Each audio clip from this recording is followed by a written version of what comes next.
तो नमस्कार दोस्तों, कैसे हो आप लोग। चले बात करते हैं मार्केट के बारे में। और मार्केट एक तरह से ना सेकेंड डे पे बढ़ा है, तो एक तरह से अच्छा माहौल है कि चलो थोड़ा बढ़ा है। और उसका रीजन है कि जिस तरह का कल इन्फ्लेशन डेटा आया, ऑलमोस्ट 1.55%, अब उससे पता चल रहा है कि मार्केट में थोड़ी कह सकते हैं ना कि एक्सपेक्टेशन है कि हाँ भाई यहाँ से रेट कट आएगा, और उसके वजह से ये नो थोड़ा मार्केट बढ़ा है। और लेकिन आगे जाके देखना पड़ेगा कि रेट कट कब आएगा। मोस्टली हो सकता है नेक्स्ट मंथ आ जाए, लेकिन ये 1.55% जो आया है इन्फ्लेशन, बहुत ही कम है। हमारी इकोनॉमी जो ऑलरेडी ना कह सकते हैं कि वीक रिजल्ट से प्रॉब्लम कर रही है, ऊपर से ये जो टैरिफ लग रहे हैं, तो काफी काफी हद तक ना ऐसा एक्सपेक्टेशन है कि यार हो सके उतना जल्दी रेट कट हो तो मार्केट में इकोनॉमी में थोड़ी बूस्ट आए। बाय द वे, आगे जाने से पहले गाइस, आज हम लोग 8 बजे मिल रहे हैं। 15 अगस्त आ रहा है, तो आज एक स्पेशल सेशन 8 बजे जरूर अटेंड कीजिएगा। We are going to talk a lot about किस तरह से आपको इन्वेस्ट करना है, और थोड़ा एक बड़ा सा ऑफर भी आपको मिलने वाला है। ओके, तो जरूर अटेंड कीजिएगा 8 बजे। मैंने लिंक दी है, कमेंट बॉक्स से जरूर देखिएगा। तो बात करते हैं मार्केट के बारे में। तो मार्केट में अगर आप देखो तो काफी सारे ब्रोकिंग हाउसेज भी अगर है ना, फॉरेन ब्रोकरेज थोड़ा अभी अपने को अंडरवेट कर रही है। जैसे BOFA की बात करें तो उन्होंने बताया है ऑलमोस्ट दे आर लीस्ट, कह सकते हैं ना कि अंडर वेट है, बेसिकली बहुत ही अंडर वेट है इंडिया पे। ऑलमोस्ट 30% अंडर वेट है इंडिया पे। और बाकी ऑफ कोर्स बाकी सब कंट्रीज लाइक थाईलैंड थाईलैंड और नो कह सकते हैं कि मलेशिया में भी अंडर वेट है, लेकिन जो बड़ी इकोनॉमी में काफ़ी अंडर वेट है। अगर उनका फेवरेट, अगर एशिया में कोई कंट्री है तो जापान है, और जापान के बाद चाइना आता है। तो ऑफ कोर्स यार हम लोग FII अगर जिस तरह से बिकवाली हो रही है, तो दिख ही रहा है कि काफी FIR हमारे पे अंडर वेट है। और उसके बहुत सारे रीजन है। एक तो ऑफ कोर्स ये जो ट्रम्प ने टैरिफ लगाए उसके, वो एक रीजन है कि आगे जाके क्या अनसर्टेनिटी रहेगी। कह सकते हैं कि हमारा क्वार्टरली रिजल्ट अच्छे नहीं आ रहे हैं, तो होपफुली सेकेंड क्वार्टर में कुछ रिजल्ट हो तभी तो बढ़ेगा। अभी वो तो फर्स्ट वीक ऑफ अक्टूबर पता चलेगा, तो बीच में अभी भी सितंबर महीना जाना बाकी है, और अभी ये 15 दिन अगस्त के भी बाकी है, तो काफी टाइम है। लेकिन काफी सारे रीजन है जिसके वजह से ना वो कह सकते हैं कि FIR नेगेटिव और नॉन स्टॉप सेलिंग कर रहे हैं, non stop. I think last time 2023 में वो आई थिंक अभी 7% कुछ लॉन्ग है निफ्टी पे। यानी 93% FII अभी भी शॉर्ट करके बैठे हुए हैं इंडिया को। यानी यार उनको पता नहीं, ये कहते हैं ना, सब लोग कहते हैं कि FII एक फूफा है, तो फूफा को क्या प्रॉब्लम है पता नहीं। तो भाई ट्रम्प साहब है, ट्रम्प के वजह से प्रॉब्लम है, रिजल्ट अच्छे नहीं आ रहे। और बहुत सारे अदर रीजन, यानी जैसे रुपी अभी थोड़ा स्ट्रांग है तो थोड़ा उसका भी बेनिफिट ले, लेकिन अभी वापस डीवैल्यू होना चालू हुआ है। और ऊपर से ऑयल और वो सब तो काफी कंफर्टेबल लेवल है, लेकिन उनको कंफर्ट नहीं आ रहा है। FII नॉन स्टॉप सेलिंग कर रहे हैं और यहाँ DI बाय करते जा रहा है। तो भाई हमारे हमारे घर के चाचा ने हमको बचा के रखा है, नहीं तो अभी तो खट्टिया खड़ी कर गए होगे अपने। और वही हो रहा है अभी। तो देखते हैं अभी क्या होता है, लेकिन SIP फ्लो जो है ना वो हमको बचा के रखा है। और ये जो स्विंग SIP का फ्लो है वही, अगर आप देखो तो बहुत बड़ा है, 28,000 करोड़ रुपीस। और आगे जाके अभी देखना है कि FII कब नेट पॉजिटिव होते हैं, लेकिन वो मुझे ऐसा लग रहा है कि अगर ये 27 अगस्त तक कुछ हुआ नहीं ट्रम्प के साथ, तो फिर बड़ा दिक्कत है। देखो ये है ना, अगर आप कल का प्राज इंडस्ट्री का रिजल्ट देखो, और अभी मैंने आज ही न्यूज़ पढ़ा कि काफी गुजरात राजस्थान में ना डायमंड मर्चेंट ने काफी जॉब लॉस होने लगे, ऑलमोस्ट 10,000 ज्यादा जॉब लॉस होने लगी है। तो ये सब इम्पैक्ट अभी धीरे धीरे आने लगा है, और ये इम्पैक्ट बड़ा इम्पैक्ट होता है। तो ये चीज आपको ध्यान देनी है कि भाई इतना बड़ा अगर इम्पैक्ट आता है तो ये ओवरऑल इंडिया के लिए अच्छा नहीं है, क्योंकि ये फिर बाद में ना क्वार्टरली रिजल्ट में डायरेक्ट इम्पैक्ट आएगा। तो वही वही एक जो मैं कह सकते हैं, मुझे को थोड़ा उसका वही डर है कि अगर ये क्वार्टरली रिजल्ट में इम्पैक्ट आया then it will be a big issue. अगर हम लोग बात करते हैं कि वो तो है, फिर FI की सेलिंग की जो बात करें तो वो इंटेंसिफाई रहती है। अगर कभी टाइम पे बहुत बढ़ जाती है, कभी लेस होती है, लेकिन कांस्टेंट हो रही है। गवर्नमेंट भी ट्राई कर रही है, लेकिन गवर्नमेंट अभी RBI पे आस लगा के बैठी, क्योंकि हम लोग आई थिंक 1.55 जो CPI इन्फ्लेशन आया है बहुत ही कम है। आई थिंक लास्ट 8 साल का ये सबसे लोएस्ट है, और हम लोग ने पता नहीं लास्ट टाइम क्यों नहीं रेट कट किया। अभी ऐसा लग रहा है कि RBI governor should have done that. अगर वो रेट कट किया होता ना तो अभी थोड़ा, क्योंकि रेट कट करते हैं ना उसका इम्पैक्ट आने में थोड़ा टाइम लगता है। और ये चीज अगर आपको देखे तो अभी भी पूरा जो पहले का ये 1% का रेट कट हुआ है उसका पूरा बेनिफिट अभी तक एंड कंज्यूमर तक गया नहीं है।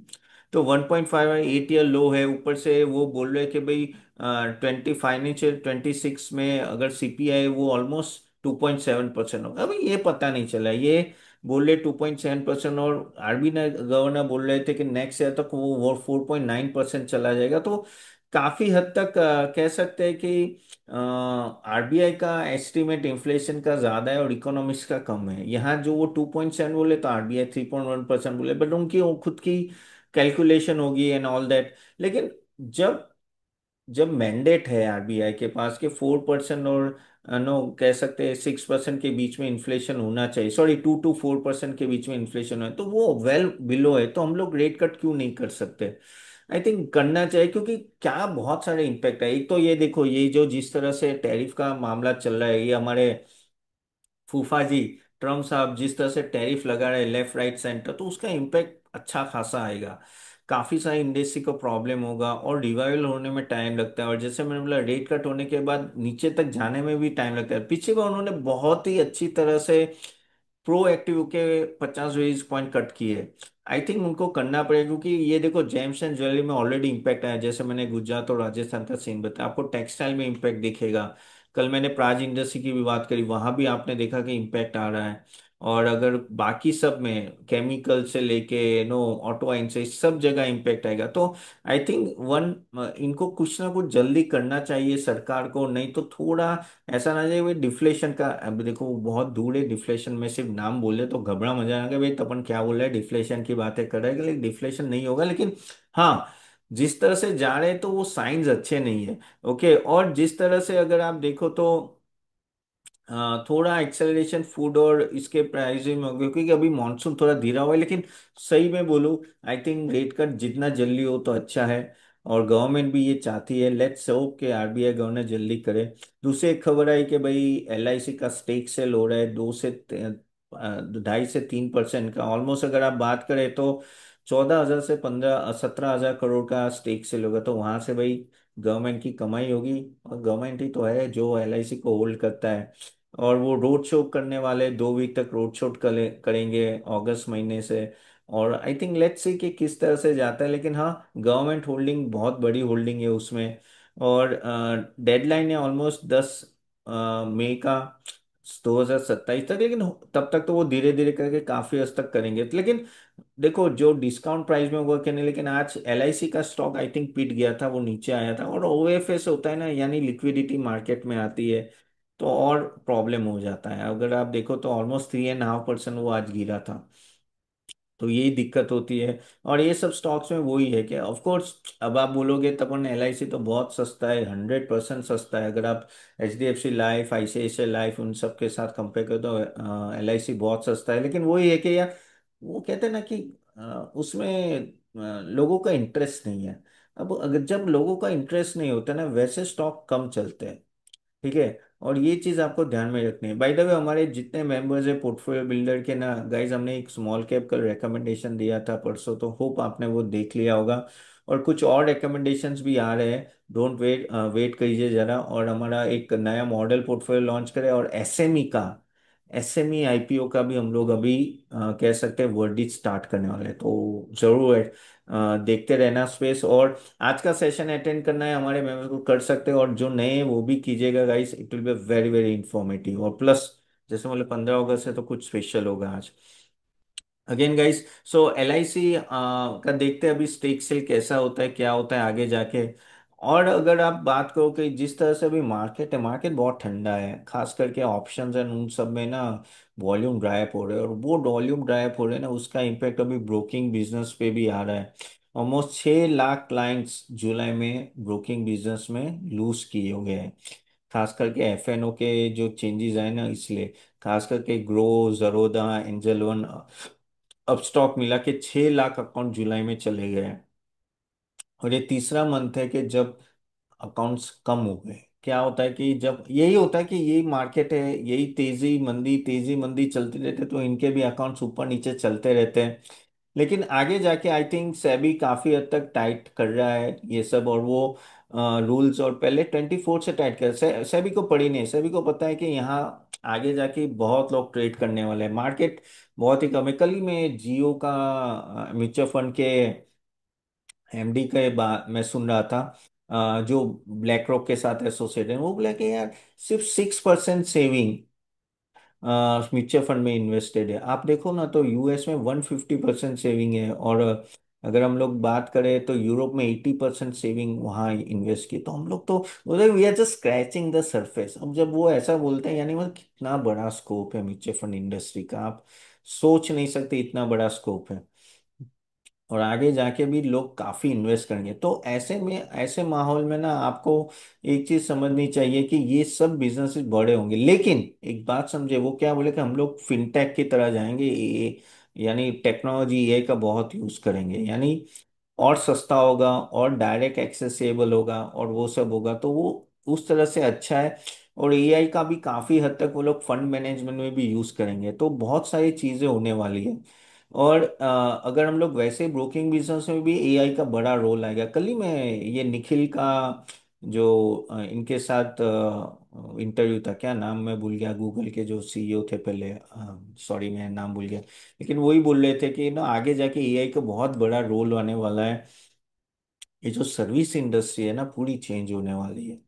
जिस तरह से वो आपको सर्विस दे रहे हैं, वो पूरा एंगल चेंज होगा, एंड बहुत कुछ चेंज होगा। 2 साल 3 साल, कल ही मैंने वो पढ़ा, जियो फाइनेंस से 24 रुपए में इनकम टैक्स फाइलिंग करने वाले। अब मैं तो सीए हूँ, चलो यार मैं तो प्रैक्टिस नहीं कर रहा हूँ, लेकिन मेरे भाई बंधु बहुत सारे प्रैक्टिस करे, मेरे नीचे जो रिसर्च एनालिस्ट है वो भी चार्टर अकाउंटेंट है, और मैंने उनको मैसेज किया कि ये सब हो रहा है, तो क्या यार सर कहाँ जाएंगे हम लोग 24 रुपए में। अब वो क्या, जियो क्यों कर रहा है फाइनेंस, ये जो 24 रुपए में क्या होता है, उसमें क्या होता है, यानी do it for your self वाला, यानी खुद करो उसके लिए है, और अगर आपको असिस्टेंट चाहिए तो 999 है।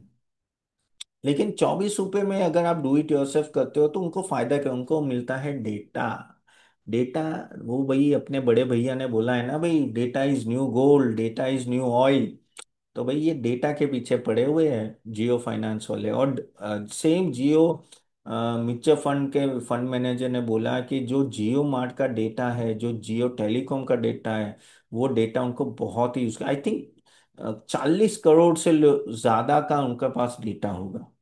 और अगर आप समझो हर एक ऐप में, अब जियो के ऐप में, या तो अब जियो मोबाइल के ऐप में, या जियो मार्ट के ऐप में, और सब जगह अगर उन्होंने पब्लिश करना चालू किया म्यूचुअल फंड, तो वहां से भी कितने क्लाइंट्स मिल सकते हैं। यानी ये पूरा गेम डेटा माइनिंग का है, पूरा गेम। और ये भाई हमारे बड़े भैया, मोटा भाई बहुत जल्दी समझ गए थे मुकेश जी, और इसलिए आप देखो कि उन्होंने पहले भी बोल रहा, आई थिंक ये स्पीच जो उन्होंने बोला था ना कि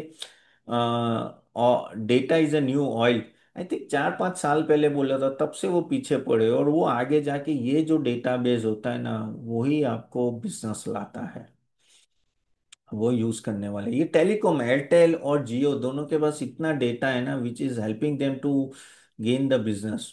और आगे जाके भी जिनके पास डेटा होगा, ऑथेंटिकेटेड डेटा होगा, और उनके ऐप जो पूरी जनता यूज करती है, वो सबसे फायदा हमें होगा। Okay, so eight the end of the day ये सब चीजें, और जियो मार्ट भी, जियो फाइनेंस जब ये ब्रोकिंग में घुसेंगे, जो भी घुसने वाले हैं, बिलीव में बहुत टफ कंपटीशन है। ब्लैक रॉक जिनके साथ वो ऐसे, ब्लैक रॉक का पता है कितना है यूएम, $10 ट्रिलियन। हमारी इकोनॉमी कितनी है, $4 ट्रिलियन। हमारे से 2.5 गुना बड़ा तो सिर्फ ब्लैक रॉक है। यानी सोचो कितना बड़ा वो प्लेयर है। करेक्ट, और इतने बड़े प्लेयर जब आते हैं मार्केट में, ओके, तो वो किस तरह से तबाही लाते हैं, तबाही से ज्यादा वो पूरा मार्केट को हिला देते हैं। और वही चीज वो ब्लैक रॉक करेंगे आगे जाके। और वो चीज आपको भी ध्यान में रखनी है, क्योंकि at the end of the day ये सारा चीजें है ना, ये क्या करते हैं जियो वाले, जब एंटर करते हैं ना, तो वो पहले मार्केट शेयर पे ही फोकस करते हैं कि भाई डिस्काउंट दो, मार्केट शेयर लो, फिर आगे जाके हम लोग प्राइस बढ़ाएंगे, और वही चीज अभी हो रही है। सो काफी हद तक आगे देखो, देखते हैं क्या क्या होता है ब्रोकिंग बिजनेस में। बहुत चेंज हो गए, ऑल इवन सेबी भी बहुत सारे चेंजेस ला रहे हैं। SEBI almost delta based OI framework ला रही है, और काफी हद तक एफएनओ का चर्न हो रहा है ना, तो उसके वजह से ब्रोकरेज रेवेन्यू भी काफी कम है। हमने देखो, हमने भी सच बोलो तो अभी हमने बेच दिया तो बोल सकते हैं, हमने भी हमारे क्लाइंट से एंजल वन बिकवा दिया था लास्ट टाइम। क्योंकि क्या है कि जिस तरह की कंपटीशन है ना, मुझे थोड़ा यहाँ डर लग रहा है कि बहुत ही टफ कंपटीशन, ब्रोकिंग बिजनेस में बहुत टफ कंपटीशन होगी। और यहाँ से भी मुझे ऐसा लगे जो बड़े बड़े प्लेयर होंगे ना वो ज्यादा टिक पाएंगे, तो one has to keep that in mind. और जो जेन स्ट्रीट का इशू हुआ तो उसके वजह से भी एफएनओ में डायरेक्ट इम्पैक्ट हुआ था। तो ऑफ कोर्स ब्रोकिंग बिजनेस में थोड़ा ध्यान रखना जरूरी है। चलिए, और एक आज थोड़े रिजल्ट की बात करते हैं। अभी एचएल के रिजल्ट आया, अच्छा है, बीट किया।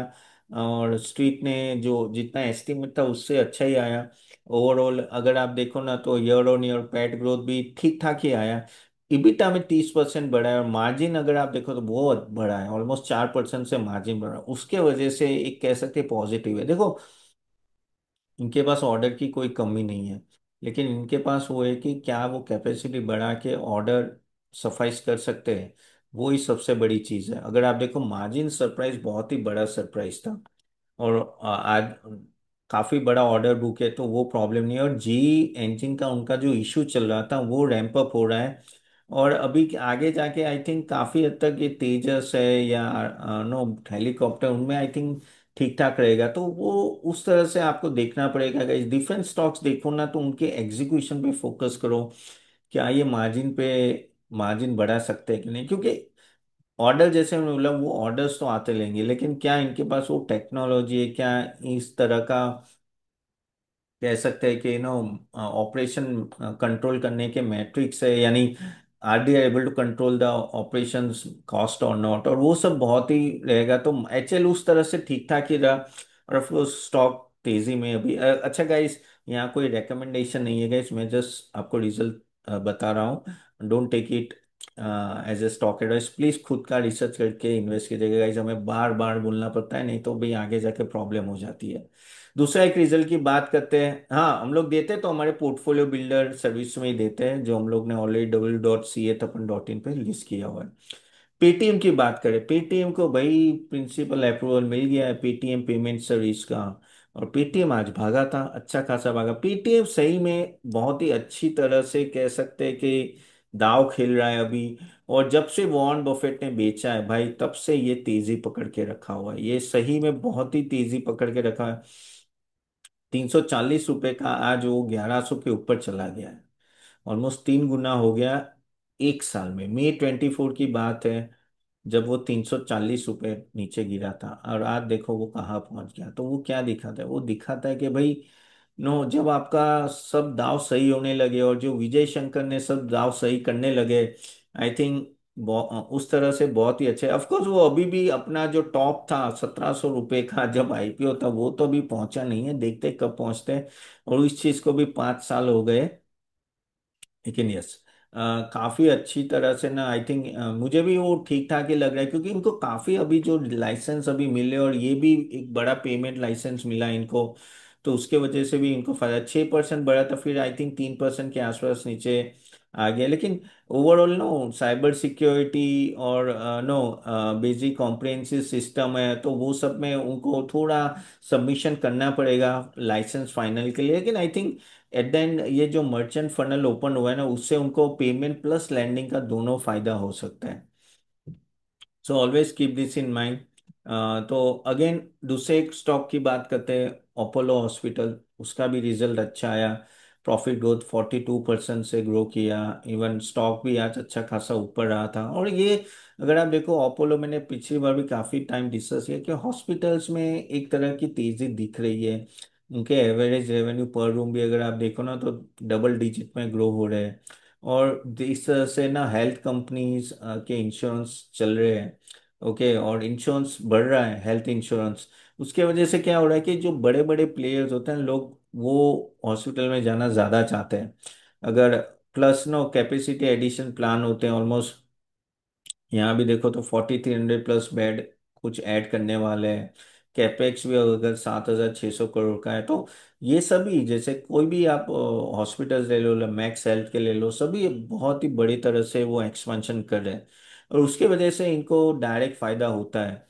तो bed addition, occupancy ramp up, और एवरेज रेवेन्यू पर बेड भी ट्रेंड थोड़ा पॉजिटिव है। तो बहुत सारी चीज़ें पॉजिटिव है, जिसकी वजह से अपोलो हॉस्पिटल भी अगर हम लोग आज बात करें ना, तो अच्छा खासा वो ऊपर रहा था।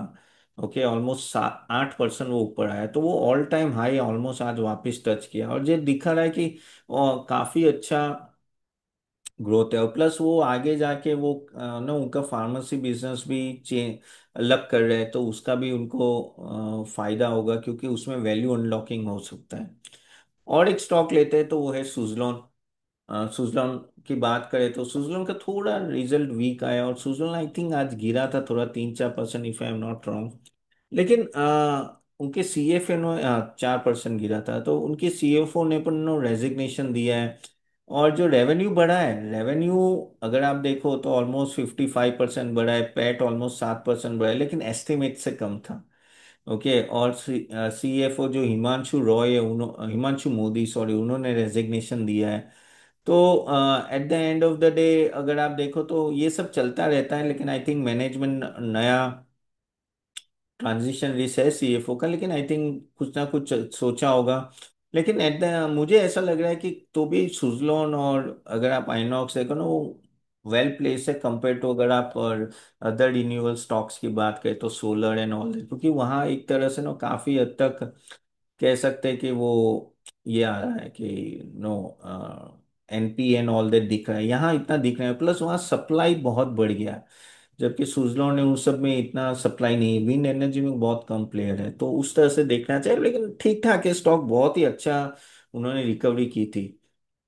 दूसरा एक अगर एक इंटरेस्टिंग खबर है कि परप्लेक्सिटी भी गूगल क्रोम को बाय करने जा रहा है अभी 34.5 बिलियन में। ये परप्लेक्सिटी कुछ नहीं, 3 साल पहले 4 साल पहले कहीं नहीं थे, और देखो आज वो 35 बिलियन से वो क्रोम को बाय करने जा रहे हैं। तो अब बातें चल रही, अभी होगा नहीं होगा बात की बात है। लेकिन हाँ, एआई देखिए, एआई की कंपनीज कितनी आगे निकल गई है, बहुत आगे। जो चैट GPT 5 है यार, मैं यूज कर रहा हूँ, क्या गजब का है यार, बहुत ही गजब है चैट GPT 5। हाँ, मैं और मेरी पूरी टीम यूज करते हैं, और नहीं करते तो प्लीज करना चालू कर दो यार, it is going to change everything.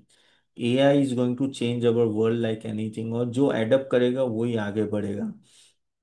अगर नहीं कर रहे हो तो उसका यूज करना चालू करो, क्योंकि this is so so important to use, क्योंकि at the end of the day आपको आगे बढ़ना है ना, तो ये जो मैनुअल टास्क बहुत फास्ट कर लेते हैं वो सब मुझे बताने की जरूरत नहीं, पर आई थिंक रिसर्च में भी अगर आपको यूज करना है तो बहुत ही। और मैं तो फंडामेंटल एनालिसिस तो मेरे लिए तो बहुत ही यूजफुल है, तो मैं तो बोल ही रहा हूँ कि मैं तो बहुत ही यूज करता हूँ, तो प्लीज यूज कीजिए। और एक 2-3 दिन से बहुत ही बातें चली, वो है आईसीआईसीआई बैंक की यार, कि उन्होंने 50,000 मिनिमम बैलेंस कर दिए। अरे भाई देखो, वो कंपनी का था कि भाई हमको करना है तो उन्होंने किया है। थोड़ा सरप्राइजिंग तो लगा, क्योंकि 50,000 थोड़ा बैलेंस ज्यादा है। अगर आप ओवरऑल बात करें ना कि बाकी सब, अब वो बोलते कि भाई हमने मेट्रो में ही किया है। ओके, सेमी अर्बन में 25,000 और रूरल में 10,000। ओके, और वो भी 1 अगस्त से जो ओवर ओपन हो रहे हैं ना उनके लिए, अब जो पुराने हैं उनका तो वो 10,000 ही चलेगा। ओके, तो ऐसा नहीं कि भाई आपका पुराना अकाउंट है आईसीआईसीआई बैंक तो आपका भी बढ़े, नहीं ऐसा नहीं है। लेकिन अगर एचडीएफसी देखो, तो एचडीएफसी का 10,000 मिनिमम बैलेंस है, एसबीआई का तो कोई मिनिमम बैलेंस ही नहीं है। कोटक महिंद्रा बैंक का भी 10,000 के आसपास है। एक्सिस बैंक का 10,000 के आसपास है, मैं मेट्रो की बात कर रहा हूँ। और सेमी अर्बन में अगर आप बात करो तो एचडीएफसी का 5,000 है, कोटक बैंक का नहीं है, इवन एक्सिस का 10,000 है। तो और रूरल में तो 2,500 के आसपास घूम रहा है मिनिमम बैलेंस। और एक्सिस बैंक का वहाँ भी 10,000, लेकिन आई थिंक एसबीआई और कोटक महिंद्रा का नहीं है। तो कह सकते हैं कि यार सिर्फ आईसीआईसीआई बैंक ने इतना बढ़ा दिया, क्यों बढ़ा है? क्योंकि उनको लगता है कि भाई छोटे छोटे अकाउंट नहीं चाहिए, हमें बड़े अकाउंट चाहिए, और वही प्लेयर्स हमें चाहिए कि जो बड़ा एफडी करे, ये वो। तो 50,000 रखते हो तो आप ज्यादा अमाउंट इनके अकाउंट में रखोगे। अब देखो उससे क्या इम्पैक्ट आता है वो टाइम बताएगा, किस तरह से उनके अकाउंट ओपन होते हैं वो टाइम बताएगा, अभी से बोल नहीं सकते। लेकिन शायद कुछ तो सोचा होगा, कुछ उनके लिए अच्छा होगा, लेकिन मेरे तो दिमाग पे पता नहीं चल रहा है यार कि क्यों बढ़ाया है और क्या जरूरत है। बट एनीवेज कुछ सोचा होगा तो अभी दिमाग में वो होगा कि भाई बड़े बड़े जो होते हैं ना कस्टमरी रखने अपने को, छोटे छोटे नहीं रखने हैं। वो दिमाग में चला गया कि भाई उनको वो है ना कि बड़े रखो तो वहीं ज्यादा डिपॉजिट मिलेगा एंड ऑल, छोटे रख के कोई फायदा नहीं है उनको। सिर्फ अकाउंट ऐड नहीं करने, बेसिकली वैल्यू जो उस अकाउंट में रहता है वो बढ़ानी है, तो उसके लिए ये सब चल रहा होगा। But anyways that is that choice, तो कुछ कह नहीं सकते, लेकिन हाँ उसका फिर इम्पैक्ट अकाउंट ओपनिंग स्वैप में कैसा है वो आपको देखना पड़ेगा। और एक कल से एक बात बहुत चल रही है कि यार वो स्ट्रे डॉग्स के बारे में बहुत ही चल रही है कि भाई उन सुप्रीम कोर्ट ने बोल दिया दिल्ली के हर एक स्ट्रे डॉग को नो शेल्टर में ले जाओ। अरे भाई कल से मैं ट्विटर में देख रहा हूँ यार, पूरी दुनिया उस पे लगा हुआ है कि भाई ये क्यों हो रहा है, वो क्यों हो रहा है। अब देखो यार ये क्या होता है कि ये सब तब होता है ना जब, अब वो कुछ लोग बोल रहे हैं कि नहीं ये गलत है and all that, human rights का इशू आ जाता है, लेकिन है भी बहुत सारे, तो मैं क्या बोलूँ इसमें। लेकिन हाँ डिबेट तो बहुत चल रहा है, आई डोंट नो आप लोग का क्या स्टैंड है इसमें। बट एनीवेज चलिए मैं थोड़े क्वेश्चन ले लेता हूँ। मेरा स्टैंड तो यही है गाइस के स्ट्रे डॉग्स को रखो शेल्टर में, अगर आपको बाहर रखना है तो आप रख सकते हो, ऐसा कोई है नहीं, लेकिन अपने घर पे रखो यार, बाहर फिर वो किसी को काट ले तो फिर प्रॉब्लम हो जाती है। शेल्टर में शायद वैक्सीनेशन से लेके बहुत कुछ दे सकते हैं, आई डोंट नो अभी गवर्नमेंट कैसे करेगी वो देखना पड़ेगा। चलिए कुछ Q&A ले लेते हैं। शारदा प्रसाद का क्वेश्चन है सर, जस्ट डायल कैसा लग रहा है long term? I think just dial okay, अभी तक इतना बड़ा नहीं है, लेकिन आई थिंक स्टॉक तो अच्छा है, मुझे तो ठीक ही लग रहा है। अगर आप चाहो तो उसमें ऑफ कोर्स इन्वेस्ट कर सकते हो, again take your own call, लेकिन मुझे ठीक ठाक लग रहा है। आई थिंक अगर प्रॉफिटेबिलिटी से लेके वो सब अभी थोड़ा बड़ा नहीं, लेकिन आई थिंक प्रोस्पेक्ट्स अच्छा है, रिलायंस ओन करता है, तो आई थिंक आप ऑफ कोर्स इसमें रख सकते हो इन्वेस्टमेंट। अच्छा बाय द वे, जैसे मैंने बोला आज शाम को 8 बजे जरूर मिलना है, तो मैंने लिंक दी है कमेंट बॉक्स में, उसको क्लिक करके जरूर अटेंड कीजिएगा। लोकेश वराना sir please do English video. या देखो इंग्लिश वीडियो हम लोग इसलिए नहीं करते कि मोस्ट ऑफ देम नो, कह सकते हैं ना कि लोग यहाँ हिंदी पसंद करते हैं बोलना, और मेरी रिक्वेस्ट भी ज़्यादा हिंदी में आती है, तो लोकेश मैं इंग्लिश में तो नहीं करूँगा, मोस्टली हिंदी में ही करूँगा। भाई अगर तुम बाबू सरकार अच्छा दूसरा एक क्वेश्चन है सर, ट्रम्प का क्या लग रहा है, ट्रम्प का टैरिफ का? अरे देखो यार, सच बात बोलूं ट्रम्प को कुछ पड़ी नहीं है इंडिया की। ट्रम्प सिर्फ हमें इसलिए दबा रहा है क्योंकि वो रशिया हिल नहीं रहा है, हमको दबा के वो रशिया को हिलाने बात कर रहा है। अब वो 15 अगस्त से मीटिंग होने वाली है, देखते हैं क्या होता है। एक बात तो समझ ली, मोदी जी यो जो ट्रम्प ट्रम्प बोलते रहते हैं कोई फायदा नहीं, ट्रम्प किसी का नहीं है। और यहाँ ये इस बात तो ये भी पता है कि यूएस को इंडिया की कोई पड़ी नहीं है। जैसे हम लोग से ज्यादा ऑयल तो चाइना इंपोर्ट करता है, लेकिन उनको कुछ किया नहीं और हम पे ड्यूटी लगा रहा है। एनीवेज चलता रहता है, लेकिन I think India should give a good answer to them rather than, हाँ लेकिन नेगोशिएट कर लो यार, बहुत ज्यादा खींचा तो अपनी इकोनॉमी को प्रॉब्लम होगी, लेकिन हिलना नहीं है। एग्रीकल्चर प्रोडक्ट्स में हम लोग कुछ ओपन नहीं कर सके, वो तो बात तय है। चलेगा इस यहाँ तक रखते हैं गाइस, और आज शाम को 8 बजे मिलते हैं। आपके क्वेश्चन कमेंट बॉक्स में जरूर डालेगा। And thank you very much for joining. So see you at 8 PM sharp. Okay, see you then, bye bye.